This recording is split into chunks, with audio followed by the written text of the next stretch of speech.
Within the lands between, we find a humanoid enemy referred to as miners. These humanoids are as abundant as the tunnels they reside within. Spanning from the southern Morn Tunnel of the Weeping Peninsula to the far northern Yellow Annex Tunnel located in the consecrated snowfield. They appear as shriveled men, so old their flesh has been transformed into stone. We've briefly discussed them within a past video, but today let's dig a bit deeper.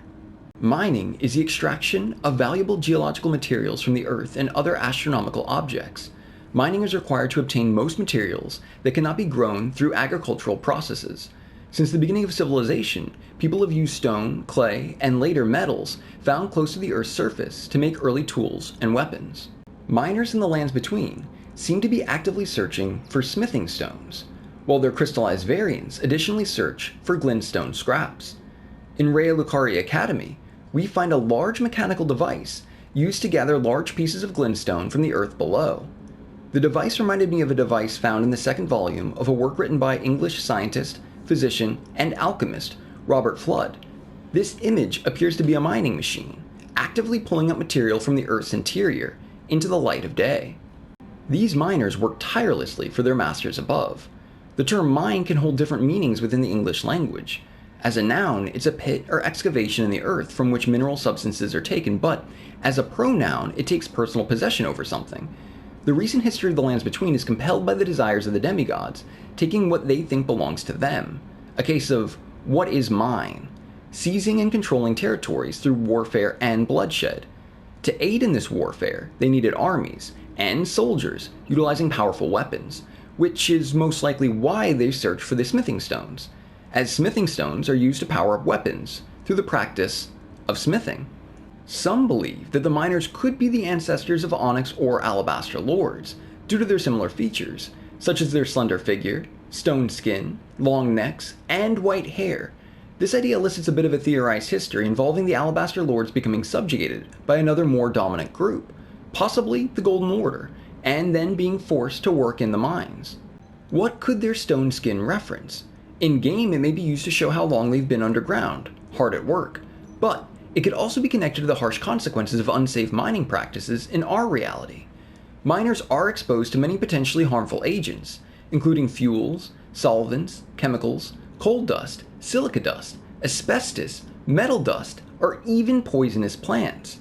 This puts them and their relatives at an increased risk of developing certain skin and lung conditions. This includes dermatitis, which is the inflammation of the skin. In long-term cases, the skin may become thickened, or silicosis, a form of occupational lung disease caused by the inhalation of crystalline silica dust, which can lead to bluish or darkened skin, called cyanosis. The miners burrowing into the earth to seek smithing stones reminded me of the term vitriol, an acronym for an alchemic motto, roughly translated as, visit the interior of the earth, and by purifying yourself, you will find the hidden stone. To represent this idea, alchemists came up with engravings depicting them working underground. In some of these depictions, the ground looks very much like a human skull and acts as a symbol of the human psyche. We must unearth and accept the parts of ourselves previously hidden away in the shadows below. In doing so, we can release the most genuine self we hold within. The philosophical soil stands for human psychology, where teachings can root to grow into new flourishing ideas and thoughts. We find giant skulls in both Caelid and the mountaintops of the giants, and could theorize that the lands between have more giant skulls underneath the surface. The earth growing around them as time has terraformed the environment. But why are these the only areas that we can find these giant skulls? It's possible that the scarlet rot withered the land to unearth the bones beneath Caelid, and erosion had much of the same effect on the mountaintops. We could also theorize that if there are more giant skulls embedded with the earth, then miners have most certainly excavated out of these skulls at some point, due to the fact that the miners are located in every area of the game. As mentioned within the idea of vitriol, some depictions display working in an underground that resembles a human skull, symbolizing human psyche. The miners are digging into the giant's mind to gain the hidden stones that lie within. Who were these giants? No one can say for sure, but understanding the mythos of giants might grant us more knowledge. Mythologists and folklorists suggest that the archetype of the giant is possibly a personification of the human struggle against the destructive forces of Mother Earth. In Greek mythology, giants were called gigantes, which is usually taken to imply earthborn. In some mythos, giants are the offspring of Gaia, the personification of Earth. In other mythos, the Gorgon's gaze turned the giants into mountains. Fun fact, Celtic, Norse, and Greek mythologies all have early races of giants ruling the world before humans, and the giants of Norse mythology were primeval beings that existed before being overcome by the gods. Many historians say this violent interaction between the two competing cosmic forces, the Norse gods and the giants, reflects how the Vikings dealt with surrounding cultures, with the Vikings being the gods and everyone else being the slayed giants. The giant skulls we find in Elden Ring could also be a reference to caput mortem, a Latin term meaning deadhead or worthless remains. This term is used in alchemy and alternatively labeled nigrido, which signifies a useless substance left over from a chemical operation, such as sublimation, and the epitome of decline and decay. Alchemists represented this residue with a stylized human skull, a literal dead head. In alchemy, nigrido, or blackness, can mean decomposition. Many alchemists believed that the first step in the creation of the Philosopher's Stone, all alchemic ingredients had to be cleansed and cooked extensively to a uniform black matter. In analytical psychology, the term became a metaphor for the dark night of the soul, when an individual confronts the shadow within. Some miners carry lanterns they use to search the depths. In alchemic symbolism, the philosopher's hand ring finger is the lantern, shown above the fourth finger. The lantern symbol connects to alum. During the Middle Ages, alchemists, among other writers, did not accurately differentiate alum and green vitriol, aka iron sulfate, from each other. This was due to the similarities of their tastes and overlapping uses.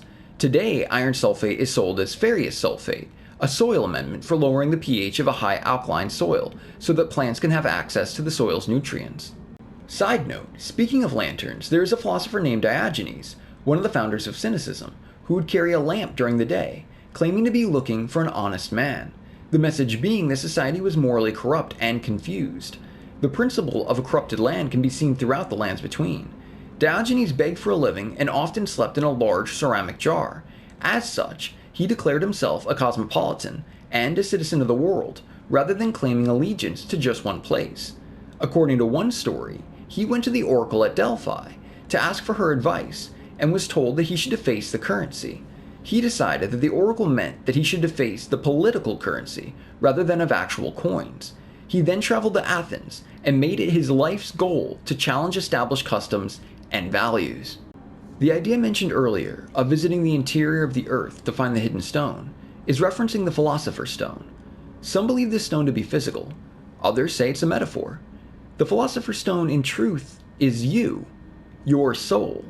After being tempered by fire and water, it is transmuted into the most perfect version of your being, a spiritually purified human soul. The process involves three main stages. In the black stage, the soul is separated from the body, which figuratively dies. In the white stage, the soul unites with the spirit of the divine. In the red stage, the soul is reunited with the resurrected body. The idea of turning lead into gold is less about the scientific ability to rearrange molecules and more so about the ability of purifying yourself until you reach the highest form possible. Thank you very much for your time, and as always, I hope you have a wonderful day.